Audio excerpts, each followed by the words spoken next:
네, 빈집 및 소규모 주택 정비 사업은 2017년 개정이 되어서요. 2018년부터 시행이 되기로 했습니다. 이러한 빈집 및 소규모 주택 정비 사업은 크게 빈집법과 소규모 주택 정비 사업으로 나눠볼 수 있는데요. 또한 이 소규모 주택 정비 사업을 조금 자세히 살펴본다면 첫 번째로 자율주택 정비 사업이 있고요. 두 번째로 가로주택 정비 사업이 있습니다. 세 번째로 소규모 재건축 사업 이렇게 세 가지로 나눠볼 수 있는데요. 오늘은 그중에서도 첫 번째 바로 자율주택 정비 사업은 무엇인지 분석을 해드리려고 합니다.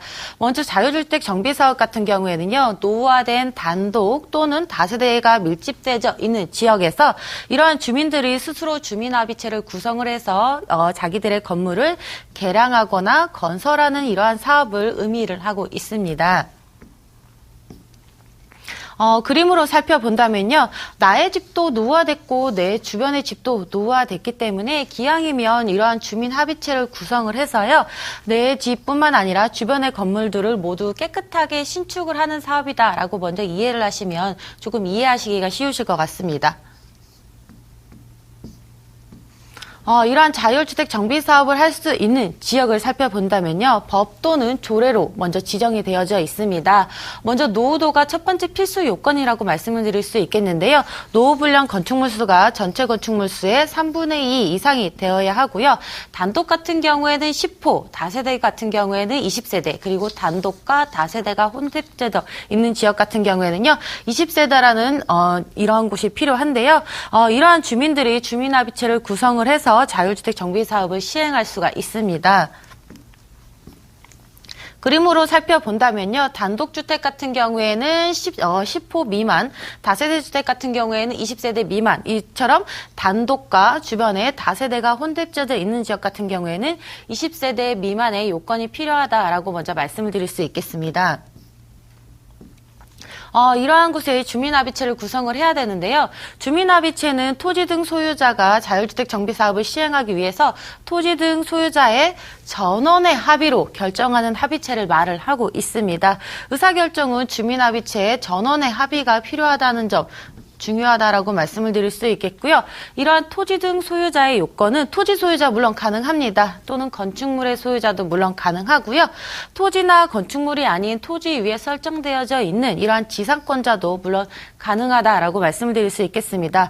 이런 주민합의체 구성을 하기 위해서는요. 토지 등 소유자의 전원의 합의를 먼저 받아야 되고요. 이러한 주민합의체를 구성을 해서 대표자를 선임을 해야 됩니다. 이러한 대표자 같은 경우에는요. 주민합의서를 작성을 해서 시장이나 군수 등에게 신고를 해야 하는 요건이 필요합니다. 그림으로 살펴보신다면요. 이렇게 주민들이 전원의 합의가 필요한데요. 이러한 전원의 합의를 해서 주민 합의체가 구성이 되어진 후에 이러한 주민 합의체 내에서 대표자를 구성을 하게 됩니다. 이러한 대표자는요. 주민 합의서라는 양식이 있는데요. 이러한 주민 합의서를 제출해서 시장이나 군수에게 제출을 하는 요건이 필요하다라고 말씀을 드릴 수 있겠습니다. 자율주택 정비 사업을 시행 방식으로는 크게 세 가지로 먼저 나눠볼 수 있습니다. 건축협정형과 자율형, 하필형 이렇게 나눠볼 수 있는데요. 조금 더 이해하기 쉽게 그림으로 살펴보신다면 이렇게 총 4개의 그림으로, 사진으로는 잘 보이시지 않겠지만, 총 이렇게 4개의 필지가 나눠져 있습니다. 이러한 필지 모양이 정말 불규칙하기 때문에 특히 이렇게 작은 과소 필지 같은 경우에는요, 단독으로 집을 짓기가 굉장히 어렵습니다. 그렇기 때문에 이렇게 집을 짓기 쉽게 반듯하게 나눠져 있는 이렇게 하필도 물론 가능하다라고 말씀을 드릴 수 있겠고요. 또한 이렇게 여러 개의 필지가 불규칙하게 나눠져 있는 이러한 지역 같은 경우에는 이러한 곳을 크게 하나의 필지로도 하필이 가능하고요. 이러한 하나의 필지의 건물도 좀 높게 지으실 수 있다라고 말씀을 드릴 수 있겠습니다. 먼저 자율주택 정비사업이 왜 각광을 받는지 알아본다면요. 이런 건축협정이 물론 가능하기 때문에 각광을 받고 있다라고 말씀을 드릴 수 있겠습니다. 자율주택 정비사업 구역 안에서는요. 여러 개의 건물을 하나로 합칠 수도 있는 건축협정이 물론 가능하다라고 말씀을 드릴 수 있겠는데요. 건축협정은 건축물의 종류와 건축물에 대해서 세부사항에 대한 약속을 하고 주민합의체가 구성을 하고 난 후에 건축협정 인허권자에게 인가를 받으면은 전체 토지를 하나의 토지로 인정을 받을 수 있기 때문에 여러 혜택을 받을 수 있습니다. 어떠한 혜택이 있는지 조금 자세히 살펴보신다면요. 건축협정 같은 경우에는 건축성 부분에 대해서도 혜택을 보실 수 있고요. 건폐율이나 용적률에 대한 혜택도 물론 가능합니다. 또한 건물이 맞벽 건축도 가능하기 때문에 건축을 지을 때 가장 우선시 돼야 되는 조건이 일조권에 대한 분석입니다. 이처럼 맞벽 건축도 가능하기 때문에 일조권에 대해서 혜택도 조금 있다라고 말씀을 드릴 수 있겠는데요.